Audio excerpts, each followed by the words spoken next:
All right, folks, I'm Tom Downey. Alongside me is Mitchell Renz. You can follow him on Twitter at MitchellRenz365. I'm on Twitter at WhatGoingDowney. Now, we did not hit every big-name free agent player. So let's hit some of the more notable ones here as we give you updates from around the NFL on the more notable guys out there. First up, Le'Veon Bell, the running back formerly of the Pittsburgh Steelers, not technically a free agent. Contracts don't expire till Wednesday, so we'll go with Steelers for now there.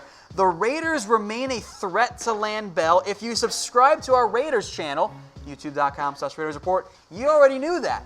If you follow in Report only, you would have heard he's a sleeper team. They're a sleeper team. They were more than a sleeper team.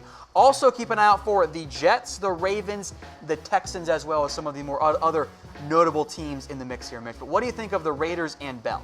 I think ultimately it's going to come down to how much does he get. Is he going to be able to get paid the way that Le'Veon Bell wants to get paid? There's reports right now that Mark Davis doesn't have cash, doesn't have money. Mark, if you need some, I got like $100 in my Venmo account. Also, Mitchell Renz365. Ooh, what going down? Just saying. But at the end of the day, the Raiders want a player who can run between the tackles, who they can rely on. And if maybe he could join his former teammate, Mr. Big Chest, they just paid him $30 million. And I think when I look at what Le'Veon Bell wants, he wants to get paid really top heavy money. And here are the top teams linked to Le'Veon Bell right now. The Raiders, the Jets, I think it's those two teams are the top two clear favorites. And then the Bears are an interesting team. Very interesting team. That one kind of came out more recently. Yes. I'm not sure I buy it. This kind of feels more like Bell using the Bears as leverage, potentially, because they don't really have all that much cap space. Keep an eye out for the Ravens as well. I think they're more of a sleeper team than the Raiders are. Well, they're definitely looking for a running back. Alex Collins, I believe, is a free agent. Buck Allen might also be a free agent. And when you're going to run the ball about 98% of the time, because you got Lamar Jackson, maybe you should also get a running back who can handle the ball 406 times. The big question around Bell is how much is he actually going to make? Todd Gurley making $14.4 a year, David Johnson $13.3. Bell didn't play last year. Yep. We don't know what kind of shape he's in because A, there was a report he's overweight. Also, who's seen a picture of Lev Bell in the past 3 months?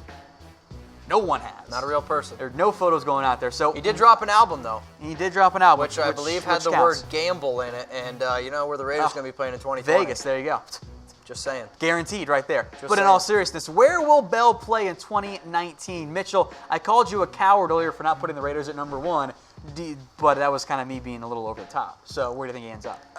You know what? Go big or go home. YOLO. There you go. I'm saying the Oakland Raiders. Not a coward. I think he's going to go with the Raiders. And when I see Derek Carr follows Le'Veon Bell, because obviously when the quarterback of a team follows a player on social media, 100% means that they are going to sign there. Being very sarcastic in my tone. But I do actually think that this Raiders team could actually go out and get him because he wants guaranteed money. They just gave guaranteed money to Brown. And I think the Raiders are actually in win now mode. When you go out and get Trent Brown. Wait, what year is it? What year are we in? All right, fair question there. All right, so let's talk about some more free agents here. How about Tyrann Mathieu? The Texans want to re-sign him. He's also made it very clear in his social media posts that he wants to get paid. Now, the Texans offered him reportedly a deal worth about $9.5 million per year. And then Landon Collins signs at $14 million. Maybe he wants more now. I would not be surprised. The safety market has some inefficiencies here right now. Yeah. Again, I mean, I think at the end of the day, Tyrann Mathieu is a very talented player. The injury history is definitely going to scare you a little bit, but he took a pay cut. And I think when you look at what he did last year, he had a very good year considering what he made. And now he's probably just like, you know what? I took a pay cut. I want to get paid. I just saw what Landon Collins got. That's what I'm going for. Now, I don't think he should get it, but he's still a very talented player. And then some 4 teams that have been recently linked to Mathieu: the Baltimore Ravens, which I think would be a fun fit up there. The Giants were mentioned, but if they weren't going to pay Collins $11 million, were they going to pay Tyrann Mathieu 10 or more? I'm not so sure. The Bucs had interest. The Texans, of course, have interest. And every other team that has interest, I think, in the end, for some safeties makes some sense there. Now, here's a question for you guys. You're playing GM. Would you pay Mathieu $10 million or more per year? 1 for yes, 0 for no. What are you typing in there? Right now, I'm going to say 0 for no, just due to how deep the safety class is in the free agent market right now. I'll go with the cheaper option, like an Adrian Amos, for me personally, who may actually also get $10 million. But still, I'll probably go the no route on this because of how deep it is. Let's stick with some more safety talk here, then we'll get to Earl Thomas, of course. How about Lamarcus Joyner? Now, obviously the Rams are not going to keep him because they signed Eric Weddle. Yep. It's a very deep safety process, or offseason. And my big question here, there's going to be a safety or 2 or 3 that ends up not getting the money they want. I think right now the supply of safeties a little bit outweighs the demand. Could Lamarcus Joyner be that guy who wasn't as good in 2018 as he was in 2017?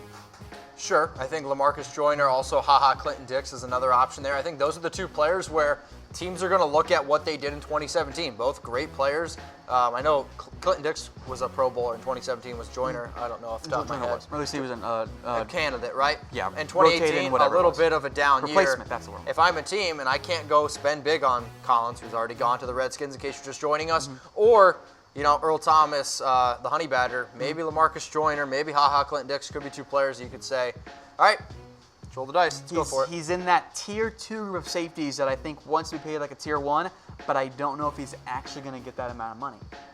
We saw Collins go for 14. I'm very curious to see what Joyner ends up wanting right now.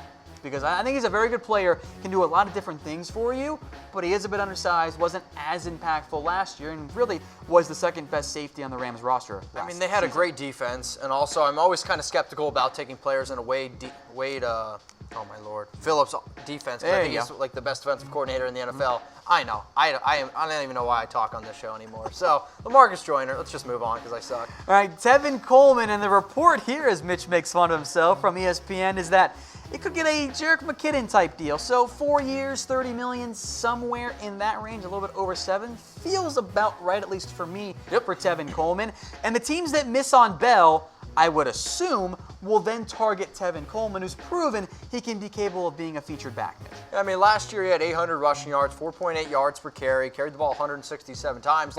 But he's also a solid pass-catching running back, and I think when I've seen him split time with Devonta Freeman, he's been very successful. And yes, the Falcons' offense, I think, is one of the better offenses in the NFL, despite Steve Sarkisian being one of the worst offensive coordinators I've ever seen in my entire life. But Tevin Coleman wants to get paid. This is his window to get paid right now because he's about 26 years old. He's about to hit that prime, I think, time for a running back if you want to get paid. And if he doesn't get paid now, he's just never going to make the money. So here are our top teams, a link to Tevin Coleman, the 49ers, Raiders, Jets, Texans, Ravens. I think on whoever, if the Jets go out and get Le'Veon Bell, Tevin Coleman's obviously going to look elsewhere. However, if the Jets do not get Le'Veon Bell, Tevin Coleman's going to be in green. I did see a report from one of the Jets' local beat writers who's kind of like their mouthpiece, said they think Tevin Coleman's overhyped and overpaid, which I still continue to believe is they're trying to bring down his value. Trying to sabotage the value. That's what they're doing. I get it, though. I still think, though, Tevin Coleman, I think it's interesting. What we saw with Jerick McKinnon, limited player, didn't have a lot of production, got paid big. I think teams, though, may be a little bit worried about doing something like that again because Jerick McKinnon didn't even play. Yeah. All right, so where will Tevin Coleman sign? Mitch, shoot your shot right now. Which team do you think he ends up with? Jets. Okay, that's a fun one. I like that one. That's fair. All right. I like the Jets there. I think Houston. I want to see if they actually cut Lamar Miller, but I think that'd be a fantastic fit. You could tell me any fit, I would pick the Houston Texans because Lamar Miller stinks. What's Deonta Foreman? He's okay, but he's coming off an Achilles injury. And Alfred Blue, he's a free agent, isn't he? Or I don't even know if he's going to come back. He stinks too. But Tevin Coleman, DeAndre Hopkins, Deshaun Watson, yes, please. All right, let's talk about another receiver then, Tyrell Williams. Love it. His market is fascinating to me because a lot of the top receivers, Mitch, they're kind of more slot guys. Jamison Crowder, Cole Beasley, maybe Golden Tate who can do a bit of both. But Tyrell's got bigger size, and he's shown some flashes. This strikes me as one of those, we're going to give him a lot of money hoping he ends up being the #1 guy in the end. All I heard was he's got size and flashes, and you totally lost me, Tom. But I like Tyrell Williams a lot, 6'4", 205 pounds. And I think when I look at his upside, I don't know if it's necessarily the 2016 year where he had over 1,000 receiving yards, but in 2017, 2018, I think he just kind of got bottled down a little bit simply because, sure, Hunter Henry was hurt last year. Don't tell Stephen A. Smith that. He doesn't know. But in 2017, Hunter Henry was one of the better options. Melvin Gordon, another really good running back who they really lean on. Keenan Allen. I think Tyrell Williams is a very talented young wide receiver who has size and has the ability to stretch the field. I think he should get paid. But again, what did we see last offseason? Wide receivers got grossly overpaid. I mean, heck, Dante Moncrief got $9 million guaranteed. And Which was also dumb and was proven to be dumb. But again, we're looking at players, and I think the fact that he's the one receiver who's not like that slot caliber receiver who can really kind of, in theory, be your number one receiver, in theory, has the size to do it. I'm not saying he is. I think for that reason, he is going to get overpaid. I think kind of the general amount here is going to be $8 million or more, because that's what Paul Richardson got, that's what Kenny Stills got, Albert Wilson got that. I think that's maybe about right. Jordy Nelson got 7.1. Yeah. I think that's fair. Now, there are a bunch of teams that have been linked to Tyrell: the Cardinals, the Bills, the Browns, the Colts, the Patriots, Jets, Niners, Titans. All those, I think, make some semblance of sense in the end. Sure. Again, I mean, I think it's who didn't get Golden Tate, who didn't get Cole Beasley, who didn't get John Brown, who didn't get some of these other players, and Tyrell Williams is going to be a player that I personally would love on my team. I think he's a good receiver who has a lot to show yet. He is the upside type of play in the end, the guy that goes low and then gets more money. Now, we do have another news item here for you guys. Reportedly, Jamison Crowder is going to go with the Jets. Per your report, we don't have the exact money for you right now. I can't believe it. Yeah, I know, that's fair. Schefter has not tweeted it yet, so maybe it is the exact same type of thing, but we'll make note of it. Here, how about I add a question mark on the headline for you guys? That's how about fine. that? Jamison Crowder to the New York Jets for 10 years, $58 million. Stop it. Stop it. I am actually very curious to see what Jamison Crowder gets on the open market, because I think he's going to get around $10 million. Maybe a little bit less, but I think that's what he was asking for. And to sign this early, that's indicative of that he got a lot of money. I don't understand the love for Jamison Crowder. And I agree. You know I'm a part of the fantasy football community, and last year and over the last 2 years, they've been obsessed with Crowder.